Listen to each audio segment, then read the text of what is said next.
Awesome. Welcome back. I believe that this is episode 9. I'm here with Jake Isham. We're going to do an episode on brand building and storytelling. Welcome to the show. Thank you, man. I feel like that's the classic way to open it. It's like, thank you so much for having me. Right. Well, before we get into it, let's do a little bit about you. Can you give me a little bit about your bio? Where you started and maybe some of the adventures you've had along the way and where you're at today. Yeah, I'll try to do the elevator pitch, the elevator Let's bio. go. So I'm an artist through and through. I grew up acting, and then around end of high school, found my way behind the camera because I basically was sick of waiting for auditions. I kind of wanted more control over my life, and as an actor, and this is kind of a running theme throughout my life is just I don't like waiting for people, and I don't want to be beholden to others. So I've always tried to figure out how can I be more causative over my life. So I went to film school, and after film school, again, there was that okay, what do I do now? And I was again felt like I was waiting. And one of the best pieces of advice that I got from a mentor of mine was keep a camera in my hand. Take any job that keeps a camera in hand and get paid to practice. So I, at that time, was shooting a lot of social media. I worked with a couple of nonprofits. I wasn't getting paid, but I got to travel around the world. And at that time, I was starting to grow my social media really quickly, being kind of like a traveling photographer. Even though the only days off I'd have is like a day at that country, but that one day I was able to capture enough content for like a month. And this was before you would batch shoot stuff. This was at the time. This was over a decade ago, and I'm dating myself a little bit, but this is when you would post in real time. Yeah. And so it was very, people were like, oh my God, you're just living this amazing life. I'm like, what are you talking about? I'm on my couch in LA. And they're like, what? But you're in Japan. I was like, no, that was a month ago. And those photos were from one day. So This is when I started to learn the power of what I now call perceived reality. Instead of PR where we go, it's public relations, I go, it's perceived reality. And I started getting to understand marketing and branding and all of this. And then at the same time, because I was growing my social media really quickly, I started becoming a social media guy. And I fought it for so long because I was like, no, I'm a filmmaker. I'm an artist. I'm not a marketer. Which was the stupidest thing ever. But then people were like, I'll pay you to help do this. I was like, okay, I'm a marketer. So after film school, after all this, I then was like, shit, okay, I need to learn this. And so I just started learning, from the goats of marketing, from Grant Cardone, Gary Vee, just whatever, all of the guys. And, I still am studying, Alex Hormozy and just the guys who are still leagues ahead of me. But I started a creative agency, and again, where we would shoot everything. And so that was kind of the advantage. It was good and bad, definitely the sticking to a niche is always good. But I've got to work with so many different things. I've worked with almost probably 200 brands at this point, but I've worked with Ecom sellers shooting product photography and product videos. I've worked with large brands and clothing brands like Callaway, Travis Mathew, 511. I've worked with entrepreneurs like Aaron Cordovez, who's big in the Amazon space, to Grant Cardone. I've got to shoot with him now. And I've, worked I have this creative agency, Creative Minds, where we shoot content, and help people with their storytelling and brand building. And then I work as kind of a consulting creative director for people, helping build out strategies. And to date, we've done over 1 billion views and helped make brands millions of dollars. And I think I did that in about 2 minutes, but that's my little life history and who I am, what I do. Wow. I'm impressed.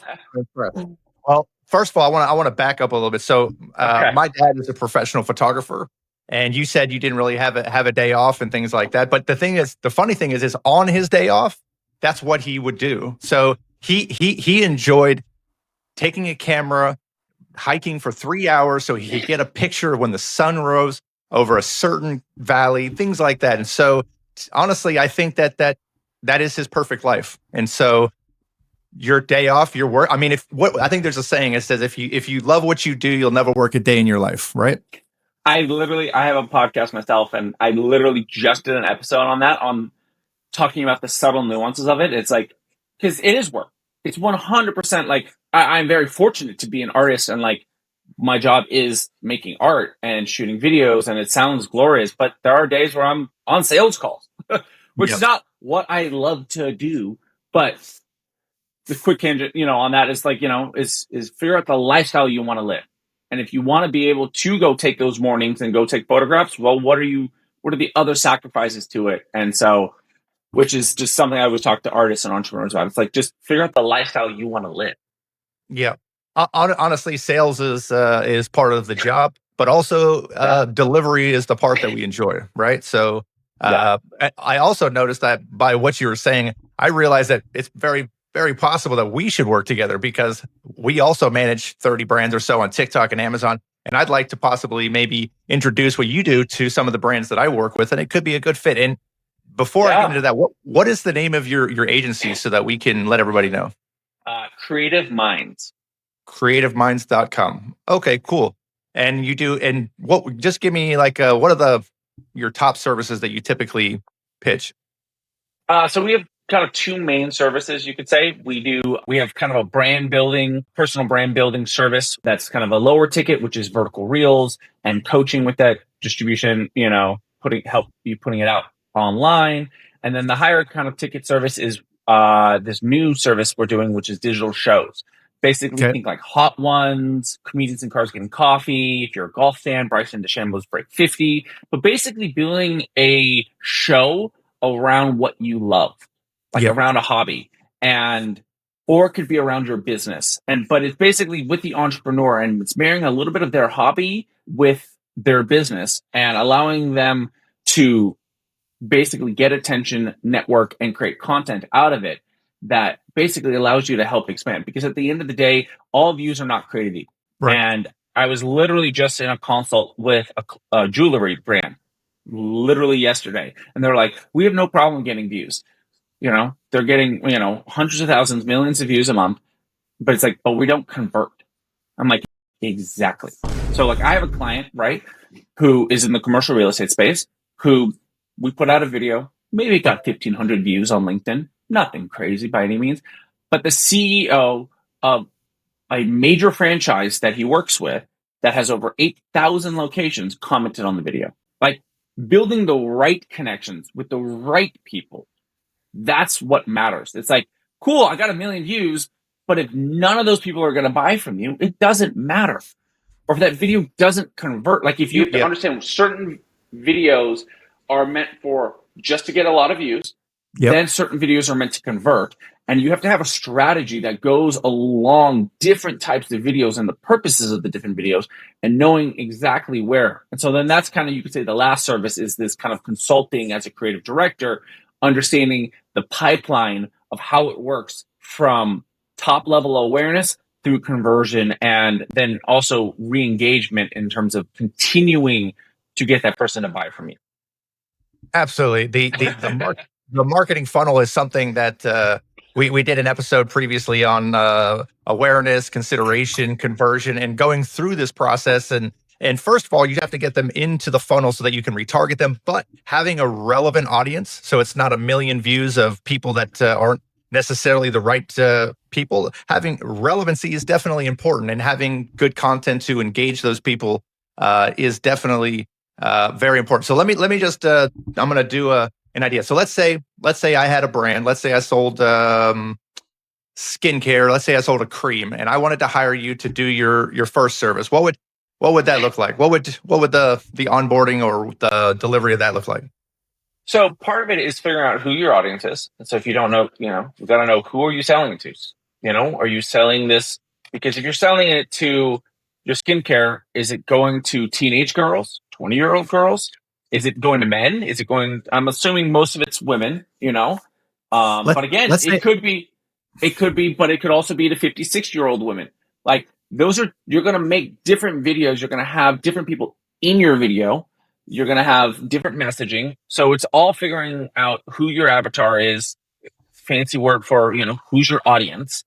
And then comes into ideation. And it's also figuring out where you're struggling with, because certain brands I work with will have like, great, hey, we're doing this, but we're not converting. Or, hey, we're just we're launching. We don't know anything. It's like, well, if you're launching, you need to just get attention. We don't even need to worry about conversions right now. We need to just get awareness. Yeah, well, I'm gonna dial it in a little bit further. So let's say the avatar is 30 plus men and women that deal with eczema, and they've been in business for 10 years, but they are starting to their sales are starting to kind of drop by 20%, and they're kind of reliant upon the Amazon search volume, but they're trying to figure out a new strategy to increase top of funnel, which is brand awareness. Because I talk a lot about because when you're riding the trend of search volume on Amazon, you're going to have ups and downs, and you have no control over your sales. And the way to do that is you need to get branded search, which comes from external marketing, which is what you're talking about. So if I was to do it, and that was my avatar, what would you recommend if my sales have been declining 10, 20% for the last couple of years? What would you say? See, but the thing that I look at when you have a brand like that, yeah, it is right for this. That is literally like a perfect, whether you're working with a company like myself, doing this in-house, whatever, like, because essentially what you're going to do is look at all your 5-star reviews. What are all the things people love about this? And you're just going to make videos about all of those.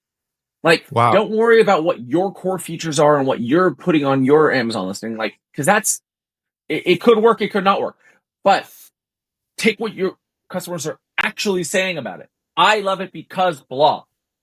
And then what you can do is you figure out different ways, because I find basically social media works, in my opinion, in 3 ways. You could say other ways, but I look at it in the positive. You can rage, what the kids are calling rage baiting, which is just getting people pissed off, which is fine, but I prefer to go always positive, right? You're going to want to make content that either educates, entertains, or inspires, or do a combination of the 3, right?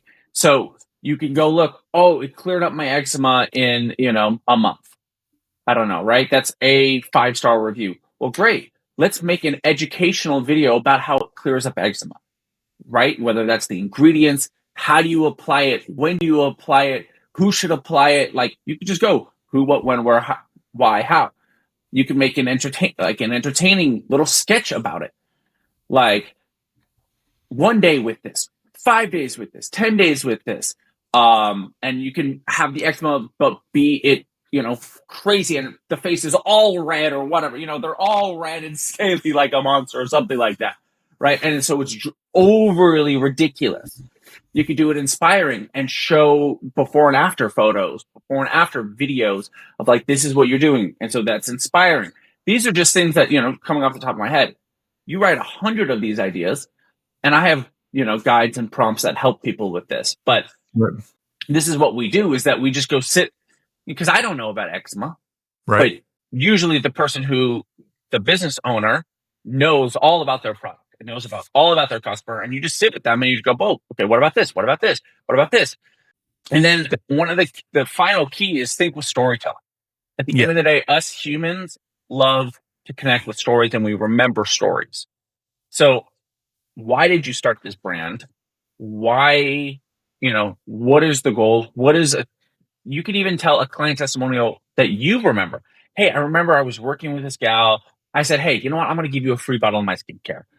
And she had really bad eczema, or et cetera. And then she came back to me. I hadn't heard, I just kind of gave it to her for free because I wanted to help her. 6 months later, she reached out and she FaceTimed me and she was crying. I was like, oh my God, what's going on? Like, I don't know. I'm making up a story. But You're instantly starting to be drawn into it. And if that avatar is going to be like, oh, I have eczema, I'm going to try this, because they want that same result from that story. Absolutely. Honestly, what you just said, I think was gold. And a lot of people, I don't think that look at their reviews in that way. I'm going to go ahead and take it a step further, and I'm going to kind of put you on the spot real quick, just for a little fun. I love it. So I'm going to take, this is the best-selling eczema cream. It's a large brand. Okay. So here's their 5-star reviews. And so let's see if we can come up with an idea or two to see how we kind of could spin some fast content. I mean, you take the Bella's comment, right? Cleared up my flare on my shoulder that's been going strong for over a month in just a few days.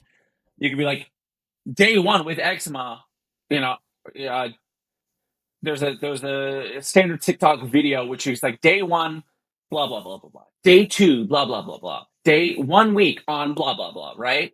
You just do that video with day one using eczema cream. I don't know. Insert XYZ brain eczema cream. Sure. And then but I would you could either do it realistic where you see the eczema and you actually do it for real, or you can make it comedic and have like ridiculous looking eczema with some makeup and do it. So then you can do the same idea 2 different ways.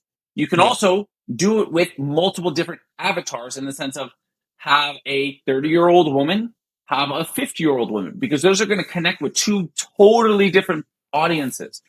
Absolutely. You can also then put in a 40-year-old man, and the way they say it, that inevitably is going to change everything. The stuff's the lifestyle or instantly. One thing I'm sure that you do is you probably download the reviews and use ChatGPT to find some common denominators and different things like that. And I know I'm putting you on the spot, but I do think what you're saying is gold, because I was listening to Gary Vee the other day, and somebody was saying, how much content should I do? And he said the answer is you should do content infinitely, just nonstop. He's like, do you know that I want to buy the Mets? And the answer is yes, because he's constantly talking about it. Do you know that he likes garage sales? Yes, because he's constantly talking about it. So the answer, should you do content on this? The answer is yes, and more. Like, you should just be doing content nonstop. So trying to find a way to get inspiration from everything. And like you were saying, the brand knows the products the best, and they're the ones to give, but also your customers do. And these are your customers speaking, and these are the results. And you learn a lot by listening to your customers. And so I think that was gold that you just said. Yeah, and so realize these are kind of top of funnel videos, because then you can make a second layer, a higher converting funnel or higher converting video, which is a little bit more of an ad. And you could go take a screenshot of every single one of these and have them go boom, boom, boom, boom, boom, boom, boom, and then go into a sales pitch. Are you suffering from the worst eczema? Well, we've helped, we have 26,000 reviews on Amazon. 20,000 of those are 5-star reviews.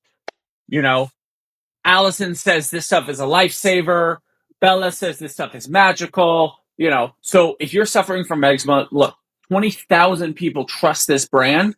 You should try it right now. And right now we're running a sale with the discount code, 30% off your first offer. Boom, here you go.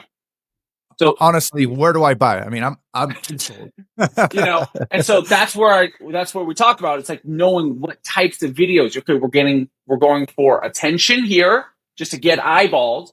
Now we're going for videos that are going to get, maybe we're not even putting them on our organic, but we're going to retarget all of the organic with this paid ad, and we're going to have to put in a call to action. Now you have user reviews.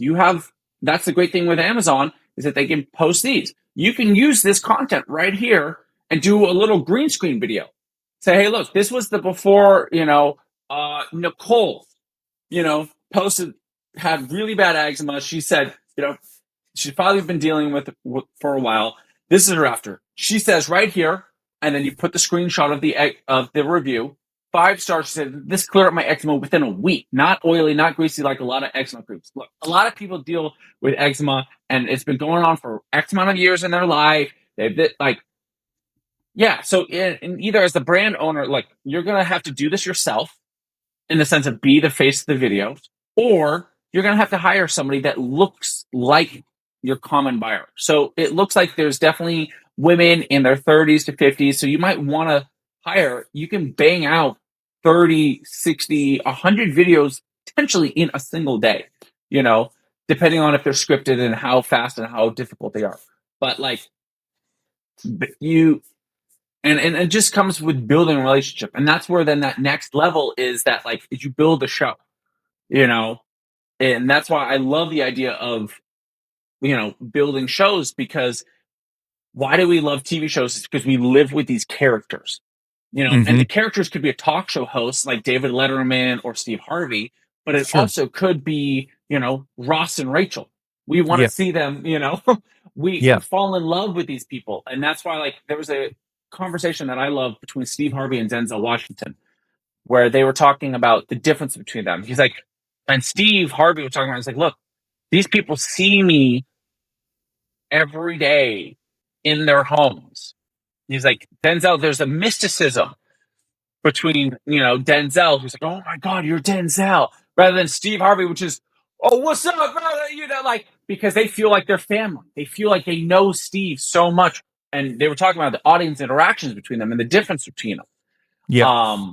And so, and it's just, that's that next level. So you could create a show, around an eczema cream. Like, why not? Talking about, like, do a Dr. Oz type show. Bringing on people who struggle, and you could do like 3-minute, 5-minute segments with all your customers. Create, the truth about skincare. Absolutely. And when you get people good results, they are happy to be ambassadors for your brand.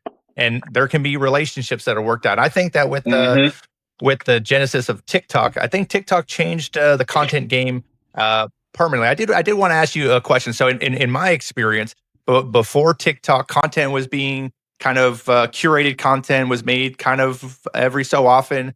But with TikTok, we're seeing big brands like Goli and Mary Ruth. They're doing somewhere around 26,000 pieces of content a month, short form, by creators, and I feel like it's changed the game permanently. What's your thoughts on that? So in the brand building world and in the digital marketing world, we definitely have this term called the TikTokification of content, because basically it came from where YouTube, Instagram became like you're either searching for it or you're following it already, right? Where TikTok, it became, we're going to just send you content and you will either you'll skip it if you don't like it or watch it if you do want to like it. And so it really changed how we, as just a culture, watch content and absorb content. And so the reliance on building great content is so much more important, but also understanding how the content ecosystem works, right? And so, like, I'm currently like, and that's why, like, you can create shows and but you want to create this reoccurring content where people want to live with you now, because it's all interest based now. That you want to create content that people want to re-engage with. Like, there's 2 content creators that have gone super viral on TikTok, and they're in the entertainment space. But they're characters. You have Jay Renshaw, which plays this character Chit. Do it, lady, right? For anybody who's obsessed with TikTok, probably has seen this video of this guy. He's got the little mustache, kind of awkward haircut, and super viral. But people go, oh, I want to watch it again. And then you have right now this girl named Ashby, who's gone super viral for doing these lives. And lives is a whole nother world in TikTok that we can get into. But you follow it because you want to follow the story, right? You want to see these characters. So you could easily, as a brand, like there's this company Built that basically is a rewards company. Think like credit card rewards, right? But they're a rewards company. And they literally have a TV show, a TikTok show that has nothing to do with their brand. But they are literally, and it's about this girl who moves to New York and these experiences and she moves from the Midwest and is experiencing New York for the first time. And so you can, as a brand, build a show around your product. For example, like if you're a kitchen brand, I have a friend who has a kitchen brand and it's all about family. Well, have a show about a family cooking, and each episode is then cooking a new recipe. You can do it as a traditional cooking show. Hey guys, we're going to cook this today. And you're showing your product naturally, right? Without being like, here's my spatula, or here's my Cuisinart, here's my this, here's my that. You can just go, hey, here's this cute little, and there's these cute little this and that. You could do it either way. So that's basically, you're wanting to create content that people want to come back to continuously, and you want to get the right views, and it's just understanding that so you can really lock in and have, like I break it down where it's like you want content that gets the right views, content that you get people to act. I'm reading a little script because I had these notes I have these notes, but content that gets the right views, content that gets people to act, and get content that gets people to come back. Yeah. Those are the three pillars that really connect and really make it the right content. Yeah.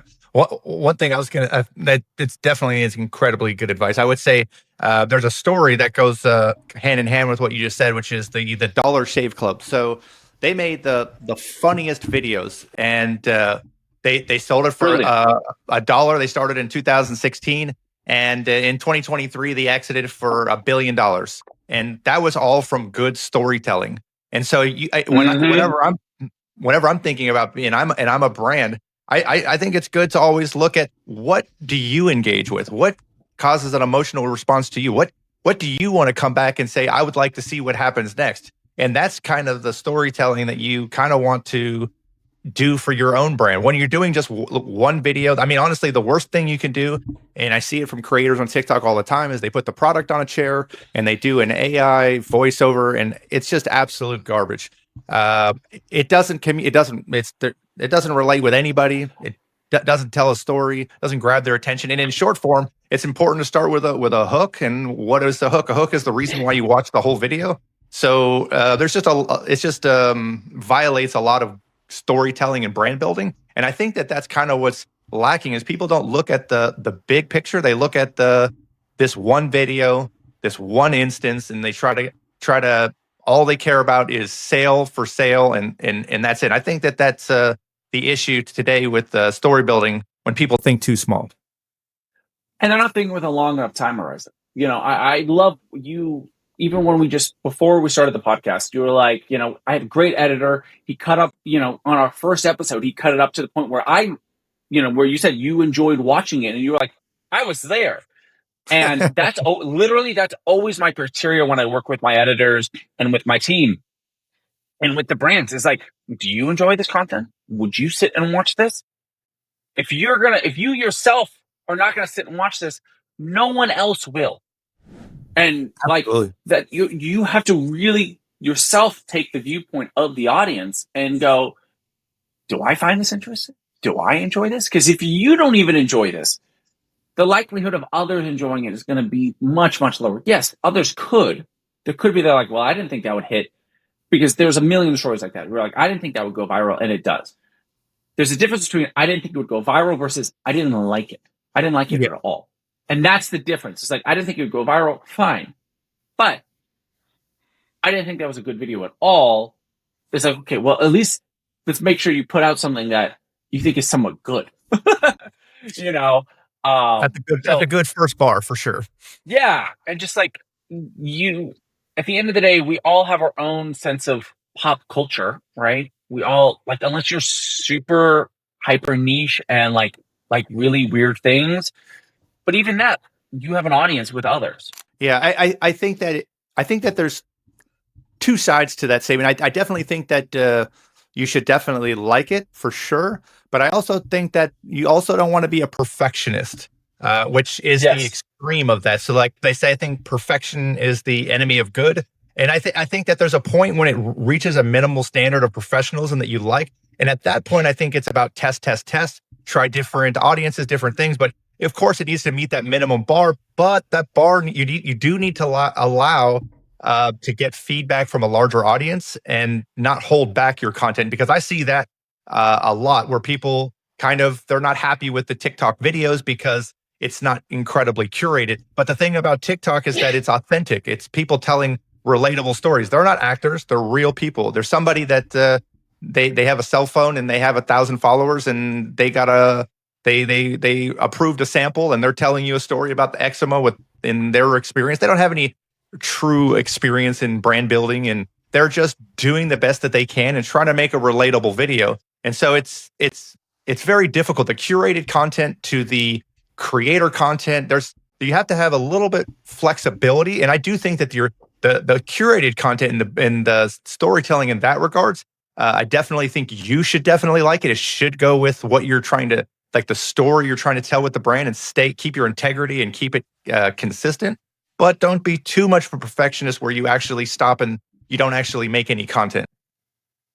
I always tell brands who are launching social media, or kind of whether if they feel like their social media is a bit stagnant, go for 100 ideas, go for 100 looks and styles, and like try everything, because you don't know what's going to pop up.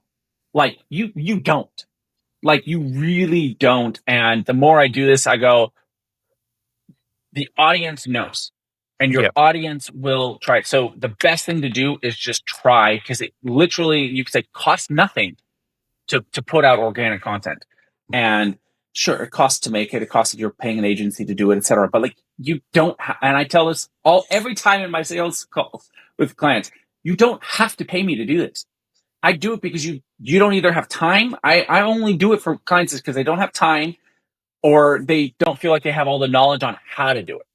But Yeah. you can learn how to do it all. You can do it all with just a cell phone. Like, you don't need me. I only fill a void of either you're not willing to learn how to do it, or you're not willing to take the time to do it. That's the only reason why people hire me. Yeah. Yeah. But People spend money so that they're buying their time back. And I run into the same thing. It's yeah. It's I very much so just to add something to that, like you said, they either hire you because they're buying time, or they're trying to make less mistakes, less trial and error. And so I'm sure that we both have teams that have been developed. They have SOPs. They've gone through different things, and we've already seen the pitfalls. And we work with many brands in many categories, and so we learn from each and every one of them. And I think that that's what the value of hiring an agency is. It saves you time and money. It's just speed. We can get there faster. And like, there's, I mean, 2 clients I've worked with where their first video on a client that we put out got 9,000 views. Her videos were averaging, in that 200 view range, and her first video got 9,000 views. Another client, literally had a 5x average on his videos, and his second video, what was it? I think got like 15,000 views with us. His 14th video got 28,000 views, and his 20th video got 88,000 views with us. So, and then everything else averaged 5x beyond what he was doing. It's like, it's a little faster. There's less trial and error when you work with an agency who knows what they're doing. For sure. I definitely think that we should definitely work together. I would love to see your portfolio, and if you would like, and there's some sort of thing that we can link in the description, stuff like that, I'd like to show it to everybody as well. If I was a brand and I was what would be the budget that would be that you would recommend for a good brand? Because I will say that it's same with the people that we hire. You're either pre-revenue and you have a big budget, or you're a successful brand that has a budget, because the in between, sometimes they don't have the budget. They're still trying to figure out a lot of things, and it might not be the right audience. So if I was one of these 2 people that could afford, what would be the budget that they should expect for creatives? I mean, anywhere from a couple thousand up, right? It's a lot of this. If you're kind of in that middle ground, I want to talk to that middle audience for a second. Okay. Is pull out a camera. Don't be afraid to be cringy. Don't be afraid to feel weird. Get your friend, get your nephew, niece, daughter, your cousin, whatever, to be in the video or to hold the camera for you. You can do all of this. CapCut is, I think, $20 a month, and it's amazing. It's free, but then you can get the $20 a month, and literally that and a phone, and a $10. Don't get a ring light. Get a flat panel light. Just please, for the love of God. I don't know why this ring lights became a thing. Don't do ring lights. Do panel lights. Otherwise, you could just do it. Don't be afraid to be cringy. Realize if it gets no views, nobody saw it. Yeah. So you have no. It's It's a win-win situation. If you're like, wow, that was awful, and nobody, like, it got no views. Well, good. Nobody saw it, so you're fine. Yeah. If you're pre-revenue and you're like, great, I have a bunch of startup cash. Think with organic's going to do you well, but you're going to need PPC. So you're going to want to think with not awareness, but you're going to want to think with ad budgets. Yeah. So you're going to want to test. You're going to want to create a lot of different ads, and you're going to want to. This is the basic strategy that I always tell: is like create a bunch of different versions, bunch of different hooks. Think with hooks. Your bodies don't really matter, but those first 3 to 6 seconds is everything that matters. So you can. That's the super high strategy. Test those and see what wins, and then start pouring money into the winners. That could be as low as $3,000, depending on how many months. If you're like, great, we're gonna try. Think with 1 day shoots. $3,000 to $6,000 a month, and then you start getting your winners. Obviously, then you have your ad budget on top of that. If you're already winning, I mean, I know brands that are spending $10,000 a month on just creative, outside of PPC and all of that, and ad budgets. And but think with, again, the buckets. Think with, okay, you have awareness videos, you have then your kind of ad videos that you're going to actually put money behind that are going to convert, and then you have but also within that, you're going to have your retargeting ads, like, hey, and they're just slightly scripted a little bit differently. So it just really depends on the strategy and the area that you kind of need help with. But creative typically goes anywhere from $3,000 up is kind of a safe bet. And again, if you need an actor in front of camera, or a model in front of camera, or the owner, that's why I personally love working with the entrepreneurs themselves and building their personal brand, because people buy from people they know and trust. And hate them or love them, I'm just going to, use the example of Elon Musk. And this is not a political thing, but just looking at it from a marketing standpoint, okay? Tesla never ran advertising. Yep. He built this all off his personal brand. And you've seen it kind of hurt him now. And so he's a great case study of how you build a great personal brand, but it can also hurt you at times. And where he can pivot into going into this, into Starling, into this, into that. And so the building a personal brand is so valuable, because then if you're like, hey, I want to launch this new brand, boom, overnight, you can have $1 million of sales, because people go, oh, I love this entrepreneur, I'm going to buy what they sell. And that's where why you have spokespeople like Gisele Bündchen, which was, the top model in the world. Every company she would become the face of would have a 200x increase. Like, if you look at her statistics of every company she became the face of, it just was massive increases. But that's the power of a brand, of what she warranted as she moved from company to company. Absolutely. I thought that was a very good point. With a brand, if you don't have the budget, you need to believe in what you're doing, and you need to believe in it to the point where you're willing to put a camera in front of you and spread your own content. Because if you truly believe in your product, then why not tell everybody? And your first video is probably going to be terrible, and it'll probably get better. But I very much agree with that, because you're not only building your brand, but you're building your personal brand as well. And they are both equally as important. And you might get more success on your personal side that you can then use to grow the brand. But either way, you need to be doing it. And if you don't have the budget, that's a definite a good shout out. I will say a good example of that was Gary Vee. He did something called Wine Library, and he did an episode. I think he said every day for a certain amount of years, and he would just drink over 1,000 episodes. Crazy. That's consistency. That's and then I think if I'm not mistaken, his background is that his dad owns a liquor store, which it was all to promote his dad's liquor store. He was just an employee of it. He didn't have any equity. He didn't have anything. Obviously, he's his dad, and he wants to help his dad out, but that was the day job. And that's how he learned marketing, just by doing it. And then he continued it on with Gary Vee. But Tom Bilyeu is another great example. Yeah. started Quest Bars. In 4 years, sold it for $1 billion. Billion. Literally bootstrapped the company, and in 4 years sold it for $1 billion. I mean, what? And is now again. He talks about why he started that company, which was he had an obese aunt and wanted to find a snack that was actually high protein, and it came from a place of care. Yep. So tell your story.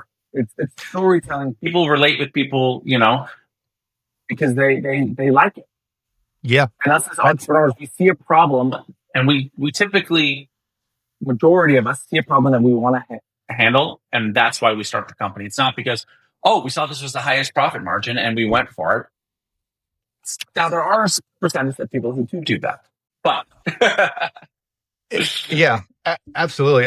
I think that that's probably a good place to end off. I think that was a really good point that you just made, which is that the story, like the storytelling of your brand usually starts from one idea, and usually the more emotional it is to you, the bigger, the better, and the more relatable the story is, and the more likely that you're going to put a camera in front of your face. If you're sitting wearing sweatpants and you're on AliExpress and you're chasing fidget spinners, you're probably not going to want to be in front of a camera. There's not a lot of emotion there, and you're just chasing a trend. So believing in your brand, getting in front of that, making sure you do good content is absolutely pivotal. And having the right partners in making that content can save you lots of money. Because he was saying $3 grand, $1 grand, $5 grand. These are small numbers. I've heard 15, 20. I've heard much higher numbers, and I'm sure that you have as well. But I think that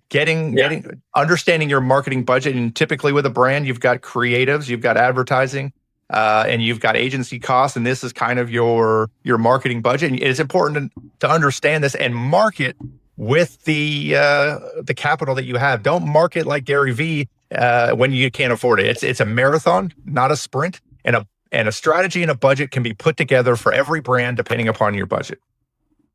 So I'd like to say thank you for coming to the show. I'm going to put your link and maybe a portfolio or something like that. And I think that you shared a lot of gems, and I look forward to working with you and sharing your portfolio with some of the brands that I work with. Love it, man. Excited for it. Thanks for having me.